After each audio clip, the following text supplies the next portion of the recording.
क्यों थूक के चाट रहे हो? इसको तो कहेंगे ना थूक के चाटना। अगर सुरक्षा हटाना था तो फिर 10 दिन के बाद दिया क्यों? ये कौन बड़ी बात है भाई? सुरक्षा लेना देना इसकी बहस क्यों हो रहा है? राजू सिंह को 4 साल 2 महीने का सजा सुनाया गया था। आर्म्स एक्ट पर 2 महीने का अतिरिक्त सजा सुनाई गई और 25 लाख का जुर्माना भी किया गया है। लेकिन सर जो आरोप सजा जिसके लिए हुई है वो हत्या की सजा नहीं है। देखिए जो भी सजा हुआ है वो आप लोगों के सामने में है। मैं तो मानता हूँ कि 4 साल का नहीं 14 साल का उसको सजा होना चाहिए। धोखेबाज है, बेईमान है और हत्या उन्होंने किया है और ये सिद्ध हो गया कि उन्होंने हत्या किया है। और उसमें मैं पीड़ित परिवार से भी आग्रह करूंगा कि इसको चुनौती ऊपर हाई कोर्ट सुप्रीम कोर्ट में दे। तो 4 साल नहीं 14 साल का उसका सजा होना चाहिए। आप बताइए कि हत्या उन्होंने किया सिर्फ 4 साल, आर्म्स एक्ट के तहत उनको दोषी माना गया सिर्फ 2 महीना। ये कहाँ का न्याय है? तो उनको फेवर किया गया है, मुझे ऐसा लग रहा है। और मुझे लगता है कि अभी भी न्यायालय पे भरोसा सबको रखना चाहिए।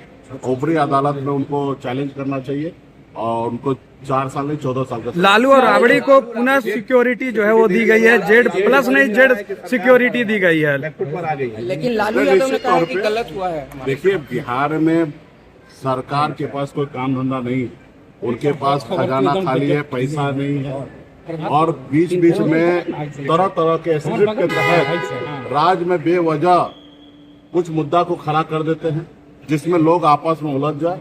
असली मुद्दा जो जनता का जो है, युवा का जो है, किसान का है, उससे भटकाने के लिए आप बताइए ना, ये सरकार के पास क्या है सोच है कि 10 दिन पहले आप सुरक्षा वापस कर लेते, 10 दिन के बाद वो सुरक्षा दे रहे हो, क्यों थूक के चाट रहे हो? इसको तो कहेंगे ना थूक के चाटना। उनकी रिपोर्ट क्या था? अगर सुरक्षा हटाना था तो फिर 10 दिन के बाद दिया क्यों?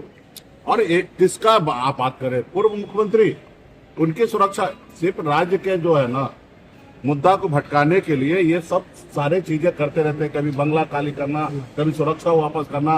राज्य में हजारों समस्या है, इस सरकार जो है उस समस्या के ऊपर एड्रेस नहीं कर रहे, उस समस्या को देखना नहीं है। ये कौन बड़ी बात है भाई? सुरक्षा लेना देना इसकी बहस क्यों हो रहा है? बहस तो ये होना चाहिए कि आपने हमारे माता बहन को आपने वादा किया था कि 10,000 रुपया अभी दे रहे, 2 लाख रुपया और आपको हम देंगे। क्या हुआ? वो 2 लाख रुपया कहाँ है? किसको मिल रहा है? क्यों नहीं मिल रहा है? तो ये इस पे हमारी चर्चा होना चाहिए। जब वो बीजेपी सरकार बनाने के आए उन्होंने कहा कि हम 1 करोड़ युवा को नौकरी देंगे, इस पे चर्चा होना चाहिए। तो बिहार में जो मुद्दा की आवश्यकता नहीं है, जो चीज की जनता को कोई सरोकार नहीं है, उस चीज को लेके भारतीय जनता पार्टी समय समय पर चीजें करते हैं ताकि लोग है ना भटके रहे, 2 गुटों में बटे रहे और सवाल से जो एक्चुअल समस्या है उसका जवाब। प्रशांत किशोर चुनाव लड़ने वाले हैं, बांकीपुर निश्चित तौर पर उनकी पार्टी है और मैदान में उतरना चाह रहे तो हमारी शुभकामना है कि वो लड़े और महागठबंधन आने वाले समय में निर्णय लेंगे क्या करना है।